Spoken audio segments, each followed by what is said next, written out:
This is the 1978 GMC Sierra Grande that I finished restoring. It's a 4x4, 81,000 miles.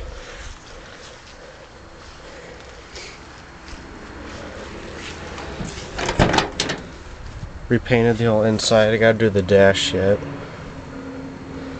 Then it's got a 305 that I'm gonna swap with a 327.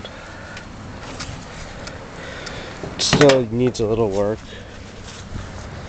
I'm gonna straight pipe it. I Herculaned the box and got a turbo net. And it's kind of a Hugger orange color.